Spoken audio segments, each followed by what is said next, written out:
माझ्या महाराष्ट्रातील बांधवांनो, भगिनींनो आणि मातांनो, सर्वांना नमस्कार. जय महाराष्ट्र.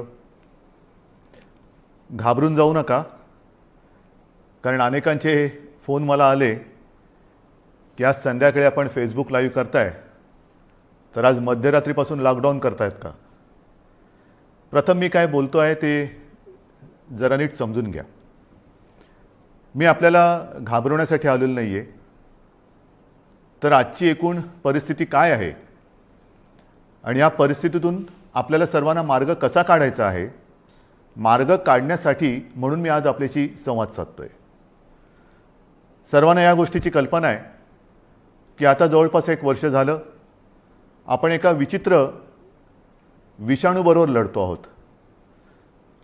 आणि याही गोष्टीची आठवण आपल्याला असेल की हेच ते दिवस होते मार्च महिन्यामध्ये पहिला प्रथम कोविडने आपल्या महाराष्ट्रामध्ये शिरकाव केला आणि हा म्हणता एखाद्या मायावी राक्षसासारखा त्यांनी महाराष्ट्रच नव्हे तर देश व्यापून टाकला.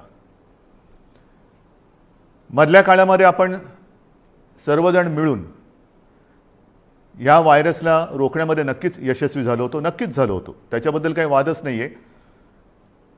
पण हे युद्ध आपण सगळ्यांनी मिळून एकत्र हातात हात घालून लढलो म्हणून ती परिस्थिती निर्माण झाली होती.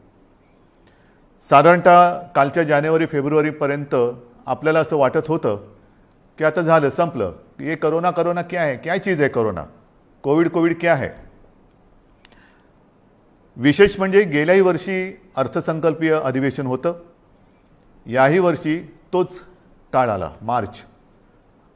अर्थसंकल्पीय अधिवेशन नुकतंच गेल्या महिन्यात पार पाडलं आणि आपल्याला सर्वांना कल्पना आहे की लॉकडाऊनच्या पार्श्वभूमीवरती आर्थिक परिस्थिती ही संपूर्ण जगाचीच दोलायमान झालेली आहे. आणि त्या परिस्थितीचा विचार करून महाराष्ट्र पुढे नेण्यासाठी एक अत्यंत चांगला अर्थसंकल्प आपल्या माननीय उपमुख्यमंत्र्यांनी, अर्थमंत्र्यांनी, अजितदादांनी मांडला. आपल्या सरकारचा तो अर्थसंकल्प महाराष्ट्र पुढे नेणारा, संकटातही महाराष्ट्र थांबला नाही, थांबणार नाही हे करून दाखवणारा तो अर्थसंकल्प आपण मांडला. आणि त्याच्यानंतर जे जे काय झालं, म्हणजे काल परवाकडे होळी, धुलीवंदन सगळं पार पडलं, पण तिथपासूनच आपल्या राज्यात शिमग्याला सुरुवात झाली. असो, त्या शिमग्याबद्दल मी काय बोलणार नाही, त्यालासुद्धा मी जेव्हा उत्तर द्यायचं तेव्हा मी जरूर देईन. तो विषय आजचा नाही आहे. आजचा विषय आहे तो कोरोनाची परिस्थिती ही नेमकी काय, आपण काय करणार आहोत. मध्ये मध्ये मी आपल्याला सातत्याने सांगत आलेलो आहे की जर ही परिस्थिती अशीच राहिली तर आपल्याला परत एकदा लॉकडाऊन करावा लागेल की काय, अशी एक शक्यता मी बोलून दाखवली होती. ही शक्यता आजही पूर्णपणे टळलेली नाही आहे. मला आज पुन्हा एकदा आपल्याला सर्वांना आवाहन करायचं आहे, विनंती करायची आहे, कारण गेल्या वर्षभरामध्ये माझ्या महाराष्ट्रातील प्रत्येक बांधवांनी, भगिनींनी आणि मातांनी जे जे मी सांगत आलो ते अत्यंत आपुलकीने ऐकून घेतलं आणि त्याच्याप्रमाणे ते वागले. तुम्ही सगळे वागलात. यात सर्व धार्मिक नेते आले, सर्व धर्मीय आले, सर्व राजकीय पक्ष आले, त्यांचे कार्यकर्ते आले. आता काय झाले थोडंसं की मधला काळ जो आला त्या काळामध्ये आपण थोडे शिथिल झालो. आपण शस्त्र टाकली की काय अशी एक साधारणतः परिस्थिती निर्माण झाली. लग्न समारंभ थाटामाटात सुरू झाले, इतर पार्ट्या सुरू झाल्या, राजकीय मोर्चे, निदर्शनं, आंदोलनं, सगळं काही जणू काही कोरोना गेला अशा पद्धतीने आपण सुरू केलं. आणि तेव्हाही मी सांगत होतो की थोडा धीर धरा. पुन्हा एकदा मार्च एप्रिल एंडपर्यंत आपल्याला थोडासा एक संयम बाळगावा लागेल. दुर्दैवाने जी भीती केवळ मीच नव्हे तर ह्या विषयातले जे तज्ज्ञ आहेत त्यांनी जी व्यक्त केली होती ती खरी ठरली. मार्चच्या आधीपासूनच आपल्या राज्यामध्ये पुन्हा एकदा कोरोना मोठ्या राक्षसापेक्षा, म्हणजे गेला राक्षस होता त्याच्या डबल टिबल दुप्पट तिपटीने अकराळ विकराळ रूप धारण करून आलेलं आहे. त्याच्यामध्येच विषाणूचा नवा अवतार, म्हणजे हे पण नवल आहे. आत्तापर्यंत आपण आपले विष्णूचे अवतार ऐकले होते, ज्याचे आपण पूजन करतो. ज्या ज्या वेळेला संकट आली त्या त्या वेळेला भगवान विष्णूंनी वेगवेगळे अवतार घेतले आणि आपल्याला वाचवलं. पण हा विषाणू जो आहे तो वेगवेगळे अवतार धारण करून आपल्याला संकटात टाकतोय आणि आपली परीक्षा बघतोय. पुन्हा एकदा तीच गरज आहे. आपल्याला सर्वांना धैर्याने, सगळं धैर्य एकवटून लढण्याची गरज आहे. लॉकडाऊन करणार का हा प्रश्न अजूनही मी उत्तर देत नाही. पण साधारणतः आत्ताची परिस्थिती काय आहे ह्याची कल्पना आपल्याला देण्याची मला पुन्हा एकदा गरज वाटते. जेव्हा ही परिस्थिती निर्माण झाली, किंबहुना कोविडची साथ सुरू झाली, आपल्याला पूर्ण माहिती आहे आपल्या राज्यामध्ये फक्त 2च ह्या विषाणूंची चाचणी जिथे होऊ शकते अशा प्रयोगशाळा होत्या. एक मुंबईमध्ये कस्तुरबा आणि दुसरी पुण्याला NIVची. आज त्या 2च्या जवळपास आपण 500 पर्यंत चाचण्या करणाऱ्या संस्था किंबहुना लॅब्स तयार केलेल्या आहेत. मुंबईमध्ये सुद्धा आपण दर दिवशी साधारणतः 50,000 चाचण्या आज करतो आहोत.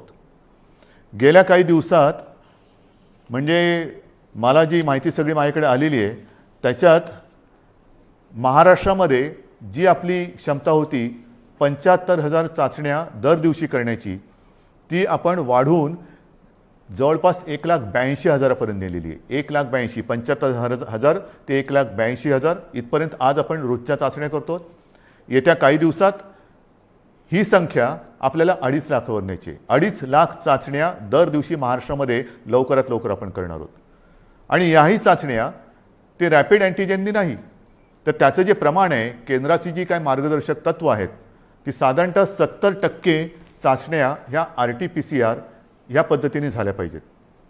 आता माझ्यापेक्षा सर्वांनाच माहिती झालेलं नेमकं RT-PCR म्हणजे काय, रॅट म्हणजे रॅपिड अँटीजेन टेस्ट म्हणजे काय. RT-PCRमध्ये अचूकताही अधिक असते, अधिक चांगली असते. म्हणून आपलाही आणि केंद्राचाही आग्रह तोच आहे की जेवढ्या चाचण्या आपण करतो त्याच्यात किमान 70% चाचण्या ह्या RT-PCR असायलाच पाहिजेत. आणि त्याच पद्धतीने आपला महाराष्ट्र जेव्हा 75,000च्या आसपास चाचण्या करत होता त्याही वेळा तेव्हा त्याच टक्क्यात RT-PCR करत होता. आज जवळपास 1,82,000 करतोय, त्याच्यातही 70% RT-PCR आहेत. उद्या 2.5 लाख झाल्यानंतर, 3 लाख झाल्यानंतर सुद्धा आपण ह्या चाचण्या RT-PCRच अधिक ठेवणार आहोत.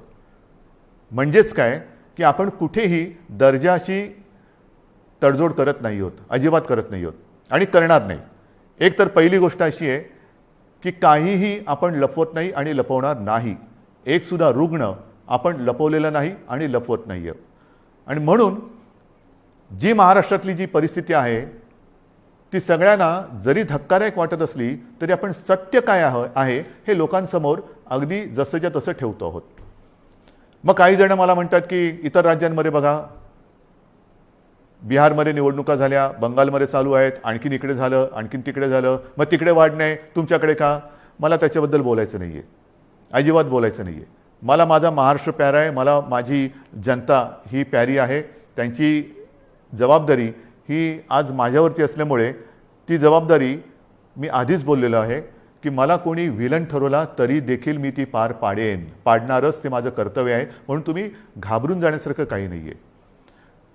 पण जशी ही टेस्टची संख्या मी तुम्हाला सांगितली त्याचप्रमाणे आपल्याकडे कोविड येण्याच्या आधी जेवढे काही बेड संपूर्ण महाराष्ट्रामध्ये होते त्याची संख्या काही हजारामध्ये होती, म्हणजे 10,000 सुद्धा नसेल कदाचित.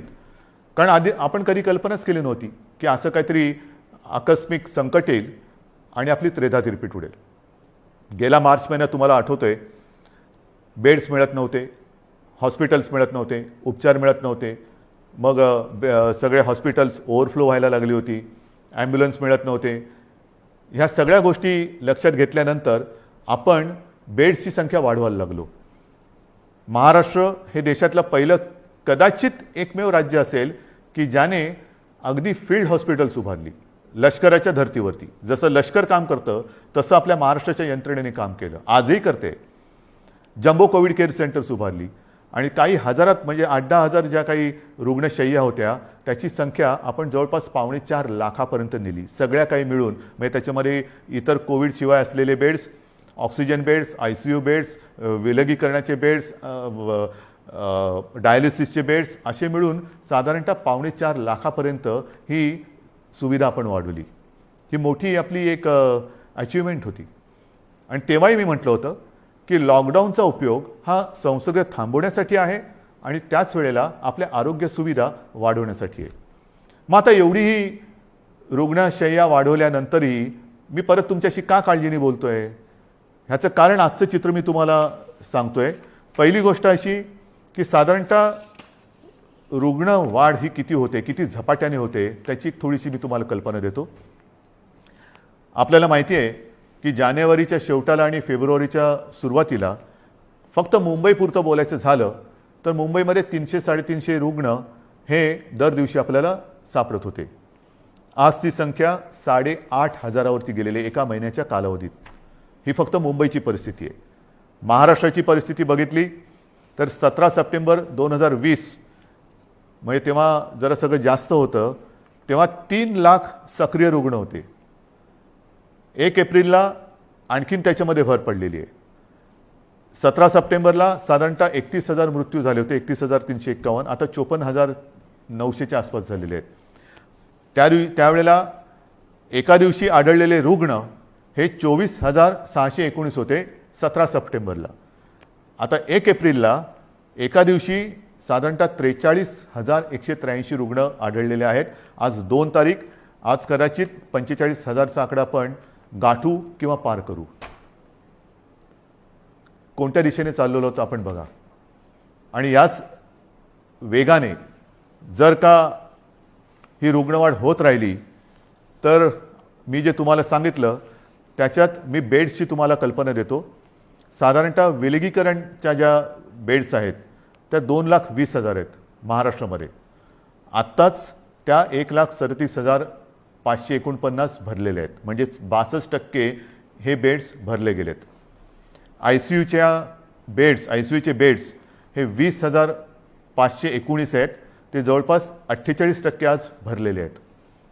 ऑक्सिजनचे बेड्स आहेत ते सुद्धा 62,000च्या आसपास आहेत, ते 25%च्या आसपास आज भरलेले आहेत. व्हेंटिलेटर्स 9,347 ते पण 25% जवळपास आज वापरात आहेत. ही परिस्थिती फार चिंताजनक आहे. आणि म्हणून मी आज आपल्याशी संवाद साधायला आलो की ही परिस्थिती अशीच राहिली तर आणखीन 15-20 दिवसामध्ये आपल्याला ह्या सगळ्या सुविधा ज्या आहेत त्या अपुऱ्या पडायला लागतील. मग काही जण म्हणतील सुविधा वाढवत का नाही? वाढवतो ना. मी आदेश दिलेले आहेत की जिथे जिथे आवश्यक आहे आवश्यकतेनुसार या सुविधा वाढवा. पण सुविधा वाढवणं म्हणजे काय करणं? बेड्स वाढवणं आलं, व्हेंटिलेटर्स मिळतील, ऑक्सिजनचा साठासुद्धा आज आपल्याकडे फार मर्यादित आहे, तोही वाढवण्याचा आपला प्रयत्न सुरू आहे. औषधांचा साठा आपण घेऊ शकतो.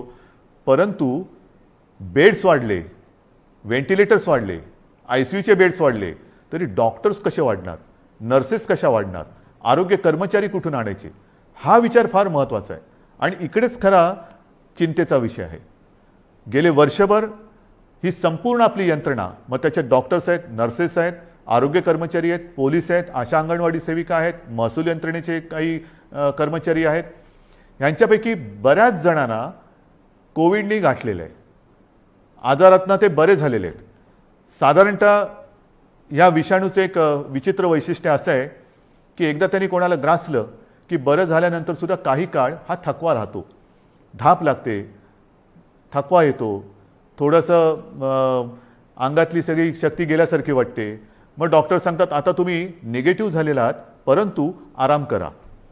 पण ही जी यंत्रणा आहे ती यंत्रणा आपल्यासारखीच माणसांची आहेत, आपल्यासारखीच रक्तामासाची हाडाची आपली माणसं आहेत, आपलेच बांधव आहेत, आपल्याच भगिनी आहेत.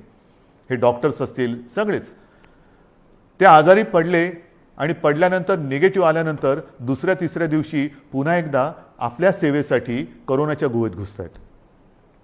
मग त्यांच्याशी आपण कसं वागलं पाहिजे? आज सुद्धा आपण जी काय आपली यंत्रणा राबते आपल्यासाठी, टेस्टिंग आहे, टेस्टिंग वाढवतोय. पण टेस्टिंग करण्यासाठी घराघरात जाऊन आपल्याच भगिनी आहेत, आपलेच बांधव आहेत, 2-2, 4-4, 5-5 माळ्याच्या इमारती असतील, लिफ्ट नसेल तरी सुद्धा ते चढ उतार करतात रोज न थकता. मग थकले तरी थांबत नाही आहेत.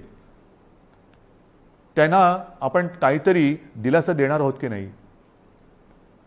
एकूण हे जे काय सगळे चित्र आहे, बोलणारे सगळे बोलतात की आपण हे केलं पाहिजे, आपण ते केलं पाहिजे, लसीकरण वाढवलं पाहिजे.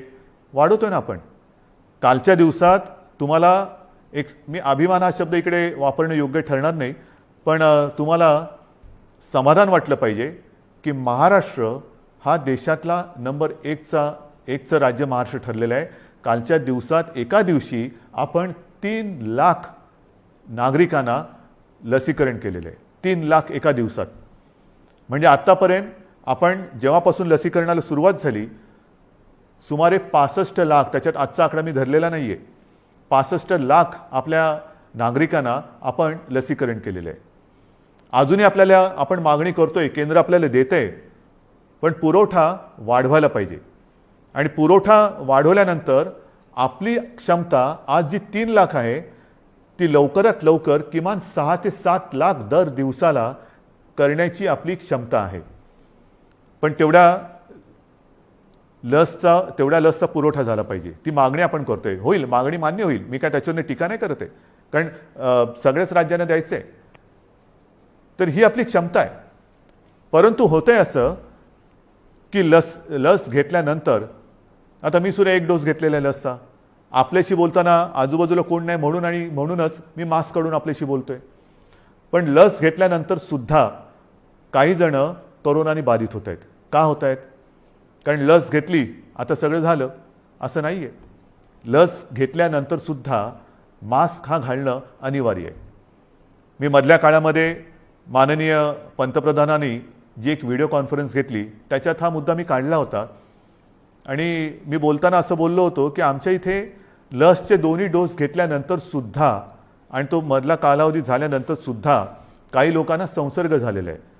तेव्हा स्वतः माननीय पंतप्रधानांनी सांगितलं की एक गोष्ट लक्षात घ्या की लस घेतली म्हणजे कोविड होणार नाही अशातला भाग नाही आहे. कोविड होईल, पण त्याची घातकता कमी होईल. म्हणजेच काय की साधारणतः धुवाधार पावसामध्ये एक छत्री असावी तशी ही छत्री आहे, जरूर आहे.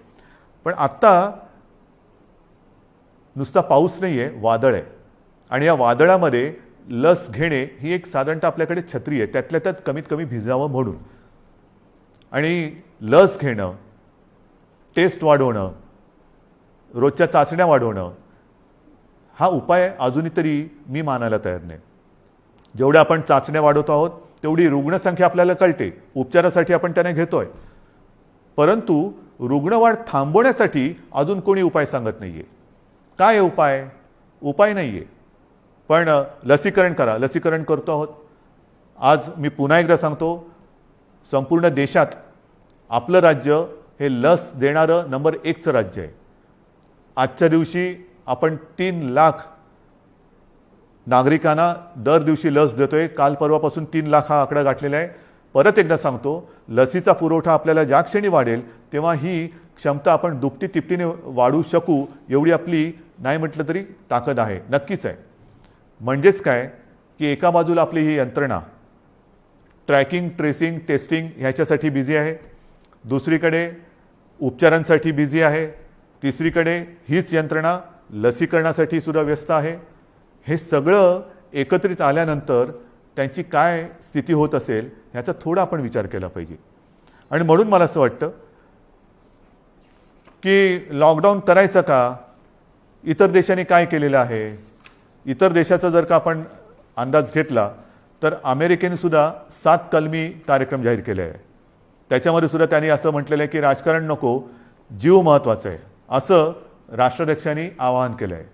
मला असं वाटतं आपल्याकडे सुद्धा सर्व पक्षांनी त्यांनी केलेलं आवाहन नाही, पण निदान मी केलेली विनंती मानायला काय हरकत नाही आहे.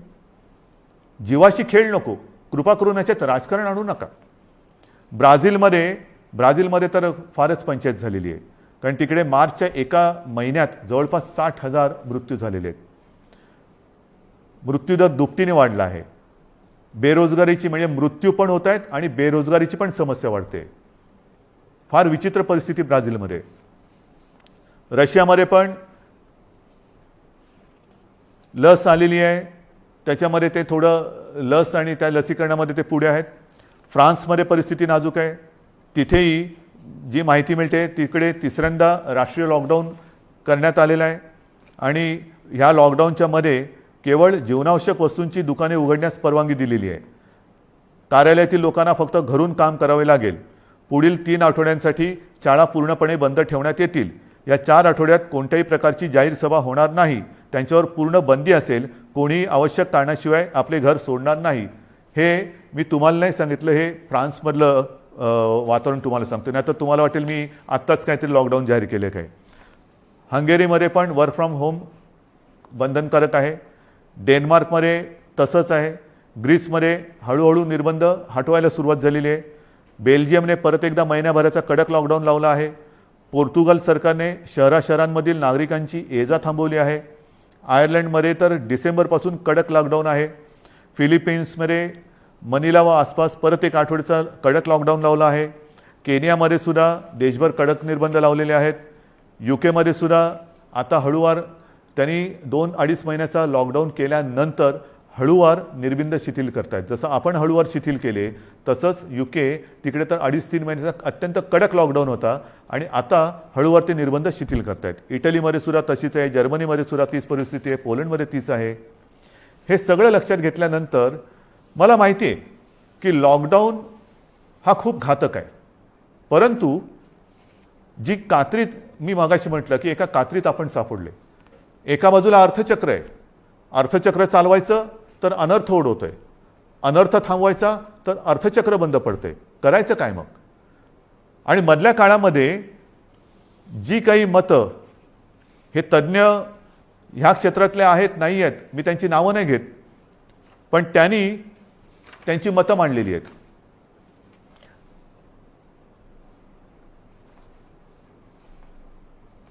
सर्वसामान्यांना त्रास होईल अशी लॉकडाऊनची भूमिका, मी पक्षाचं नाव घेत नाही कारण मला राजकारण आणायचं नाही, आम्ही खपवून घेणार नाही.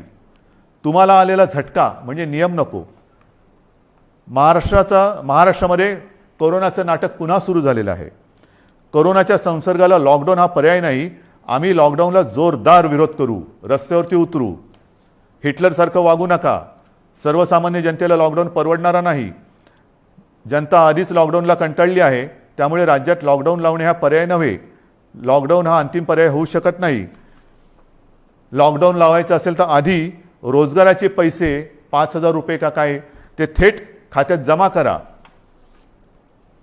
एका उद्योगपतीने सांगितले की लॉकडाऊन लावण्याच्या ऐवजी आरोग्य सुविधा वाढवा. आता आरोग्य सुविधा मी तुम्हाला सांगितली काय परिस्थिती आहे.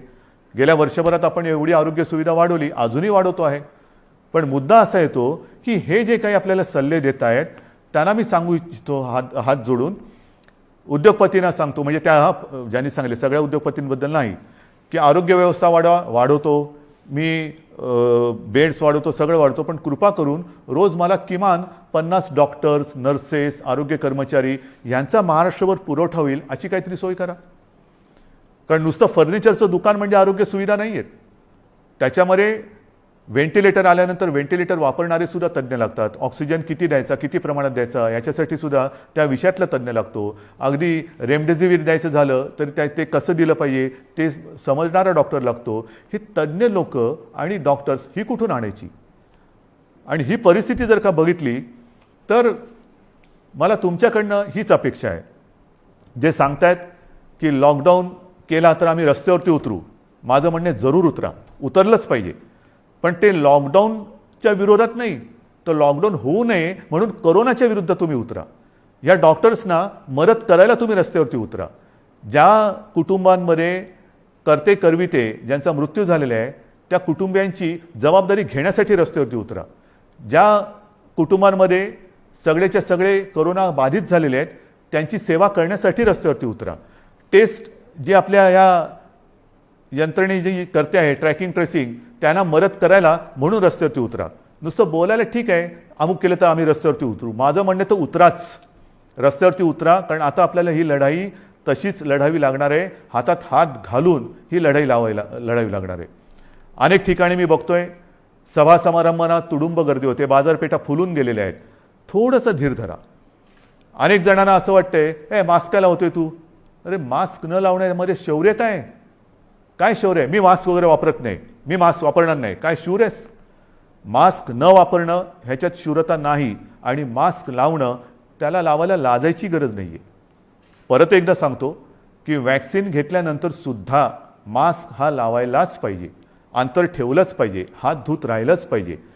आणि म्हणून काही कडक निर्बंध येत्या काही दिवसात आपल्याला लावावे लागतील. ते उद्या परवाकडे मी जाहीर करेन. विशेषतः शहरांमध्ये मी परत एकदा सांगतो, जिथे जिथे अनावश्यक गर्दी होते ही गर्दी आपल्याला टाळावीच लागेल. जी खाजगी कार्यालय आहेत त्या कार्यालयांना सुद्धा आपण प्रत्येकानं सूचना दिलेल्या आहेत. सूचनावलीच म्हणा ना, की लग्न समारंभात किती लोक पाहिजेत, ऑफिसमध्ये किती उपस्थिती पाहिजे, बसमधनं किती लोक गेले पाहिजे. आता ट्रेनमध्ये मी मुंबईमध्ये मी सांगेन की मी सांगितलं होतं की पीक अवर नॉन पीक अवर आता सगळं तुडुंब भरून चाललेलं आहे, रेस्टॉरंट्स भरून चाललेली आहेत. आता हे जर आपण थांबवलं नाही आणि परिस्थिती अशीच हाताबाहेर गेली आणि जसा ब्राझीलमध्ये दुर्दैवाने आता अशी परिस्थिती झालेली की लॉकडाऊन नाही आहे पण शुकशुकाट झालेलं आहे. म्हणजे रस्त्यावर फिरत असतील लोक पण रोजगार गेले आणि जीवही गेले. मग काय राहिलं? जीव वाचवायचा की रोजगार वाचवायचा? रोजगार आपल्याकडे आहेत, रोजगार परत मिळतील पण गेलेला जीव परत आणता येणार नाही. आणि म्हणून मी आपल्याला नम्रपणाने विनंती करतोय की येत्या काही दिवसांमध्ये, 1-2 दिवसांमध्ये मी आणखीन काही जणांशी बोलतोय. काही त्याच्यात यातले तज्ज्ञ असतील, विविध राजकीय पक्ष आहेत, विविध मी पत्रकारांशी बोलेन. मला वेगळा काही उपाय असला तर पाहिजे. लॉकडाऊन हा उपाय नाही मान्य, पण मग ही संसर्गाची साखळी तोडायची कशी? लसीकरण वाढवतोच आहे पण लसीकरण देऊनही कोविड होत नाही अशातला भाग नाही. लसीकरण घेतल्यानंतर, लस घेतल्यानंतर सुद्धा कदाचित लस घेतलेल्याला कोविडचा त्रास कमी होईल पण तो दुसऱ्याला संसर्गित करू शकतो, हेही आता सिद्ध झालेलं आहे. मग करायचं काय? दुसरा उपाय असेल जरूर सांगा, पण त्याहीपेक्षा माझा विश्वास आपल्यावरती आहे. कारण तुम्हीच या युद्धातले खरे सैनिक आहात. हे युद्ध आपल्या सगळ्यांचं आहे, हे एकट्या दुकट्याचं युद्ध नाही आहे. ज्या गोष्टी मी तुम्हाला सांगितल्या आपण नाही पाळू शकत. कारण नसताना घराबाहेर पडू नका, नाही घरात थांबू शकत. अनावश्यक ठिकाणी गर्दी करू नका, गर्दी टाळू नाही शकत. गरज नसेल तर इकडे तिकडे फिरू नका, हे फिरणं टाळू नाही शकत. सार्वजनिक ठिकाणी फिरताना घराबाहेर पडल्यानंतर मास्क लावलाच पाहिजे, मास्क घालू नाही शकत. एकमेकात थोडं अंतर ठेवा, अंतर ठेवू नाही शकत. म्हणजे लॉकडाऊन आपण टाळू शकतोय पण टाळणं ही जिद्द, ज्या जिद्दीने तुम्ही पहिल्यापासून लढलात त्या जिद्दीने पुन्हा जर का उतरलात तर आपल्याला, मी अजूनही म्हणतो आता थोडा काळ राहिलेला आहे. कारण परिस्थिती तुम्हाला मी सांगितले, अशीच रुग्णवाढ होत राहिली तर 15-20 दिवसात हॉस्पिटल्स तुडुंब भरून जातील. काही काही जिल्ह्यामध्ये आत्ताच ही परिस्थिती आलेली आहे. ऑक्सिजनसुद्धा कमी पडू शकतोय, व्हेंटिलेटरसुद्धा कमी पडू शकतात. ही परिस्थिती आजही आपण स्वयंशिस्तीने टाळू शकतो. संसर्गाची लाट, कोरोनाला आपण रोखू शकतो. रोखण्याची जिद्द ही तुमच्यात आहे की नाही हा फार महत्त्वाचा प्रश्न आहे. सरकार लॉकडाऊन करणार की नाही यापेक्षा प्रत्येकाने ठरवलं पाहिजे की मी कोरोनाला हरवणार की नाही, मी कोरोनाला रोखणार की नाही. हे जर का तुम्ही प्रत्येकाने ठरवलं, होय मी रोखणारच. कारण आपण गेले वर्षभर माझे कुटुंब माझी जबाबदारी असेल. आता पुन्हा मी प्रत्येकाला सांगितले की मी जबाबदार, माझा मास्क माझी सुरक्षा. ह्या सगळ्या ज्या काही गोष्टी आहेत नवीन, ह्याच्यात काहीही नाही. जे पहिल्या दिवशी होतं ते आजही आहे. फक्त थोडंसं काय झालं की सुरुवातीला जी एक कोरोनाची दहशत होती ती दहशत गेली, आपण गाफील झालो आणि कोरोनाने बरोबर आपल्याला गाठलं. अजूनही कोरोनाने आपल्यावरती मात केलेली नाही, मी त्याला करू देणार नाही, अजिबात नाही. मात आपणच त्याच्यावरती करायची आहे. पण ही मात करताना जर आपण घट्ट उभे राहिलो सगळ्या जणांनी, संपूर्ण सगळ्या राजकीय पक्षाने, मी पुन्हा एकदा हात जोडून विनंती करतो आहे की कृपा करा, जनतेच्या जीवाशी खेळ होईल असं राजकारण करू नका. जे जे सरकार पावलं उचलतं आहे ते जनतेच्या हितासाठी उचलते. अर्थचक्रही फिरवायचं आहे, गरिबाची रोजीरोटीही वाचवायची आहे, पण त्याचबरोबरीने सगळ्यात आधी आपल्याला त्यांची जीव वाचवायची आहे. म्हणून जीवाला पहिलं महत्त्व द्यायचं आहे आणि त्याच्यानंतर मग बाकीच्या ज्या काही गोष्टी आहेत त्या आपल्या हातातल्या आहेत त्या आपण करू शकतो. म्हणून आजसुद्धा मी पूर्ण लॉकडाऊनचा इशारा देतो आहे, लॉकडाऊन जाहीर करत नाही आहे. पण 1-2 दिवसामध्ये जर का दृश्य स्वरूपामध्ये ह्या गोष्टी आढळल्या नाहीत आणि दुसरा उपाय जर मी आता पुढच्या 1-2 दिवसांत ज्यांच्याबरोबर बैठका घेतोय त्यांच्याकडनं आला नाही तर मग मात्र आहे ती परिस्थिती अशीच्या अशी स्वीकारा, जे मला नाही जमणार. माझ्या डोळ्यादेखत हे मी बघणार नाही आणि आपणही नाही बघायचं आहे. तर ती परिस्थिती रोखायला जगामध्ये जे करतायत, पहिला लॉकडाऊन दुसरा लॉकडाऊन, कारण लाटेमागून लाटा येतात, पहिली लाट आली, दुसरी लाट आली, तिसरी लाट आली. काय होतं आहे, एक लाट येऊन गेली, लॉकडाऊन होतो, सगळं शिथिल होतं, शिथिल झालं की दुसरी लाट येते. म्हणून आत्तापासून आपण ठरवलं पाहिजे की ही लाट तर मी रोखेनच आणि पुढची लाट तर मी येऊच देणार नाही. मला असं वाटतं, माझा आपल्यावरती विश्वास आहे, आपलाही माझ्यावरती विश्वास आहे. मध्ये काही जण भेटले होते आणि मला म्हणाले की अहो तुम्ही टी व्हीवर आले का लोक घाबरतात. म्हटलं मला नाही वाटत असं, कारण मी तुमच्या कुटुंबातला एक आहे, तुम्ही मला कुटुंबीय मानलेलं आहात आणि माझे कुटुंब, माझी जबाबदारी म्हणजे माझे कुटुंब तुम्ही आहात आणि तुमची जबाबदारी ही मी घेतल्यानंतर मला टीकेची पर्वा नाही. जे जे तुमच्या हिताचं असेल ते मी करणार आणि करेन. पुन्हा एकच सांगतो की सरकार यंत्रणेच्या बाबतीत कुठेही कमी पडलेलं नाही, पडू देणार नाही. सरकार खंबीर आहे, सरकार ठाम आहे. आरोग्य सुविधा कुठेही कणभरसुद्धा मी कमी पडू देणार नाही. मात्र ही एका हाताने टाळी वाजणार नाही. दोन हात जेव्हा एका हातात हात घालून आपण काम करू तर आणि तरच यश मिळेल. आणि मला आपल्या सहकार्याची अपेक्षा आहे, सर्व राजकीय पक्षांकडनं अपेक्षा आहे, सर्व धर्मियांकडनं अपेक्षा आहे. पुन्हा एकदा आपल्या उत्सवांवरती, सणांवरती बंधनं आणावी लागतील. जसं गेल्या वर्षी आपण सहकार्य केलं तसंच पुन्हा एकदा हे सहकार्य कराल अशी आशा नाही, असा विश्वास व्यक्त करतो. आणि ही लढाई पुन्हा एकदा लढण्यासाठी आणि जिंकण्यासाठी सिद्ध व्हा, एवढ्याच शुभेच्छा देतो. जय हिंद, जय महाराष्ट्र.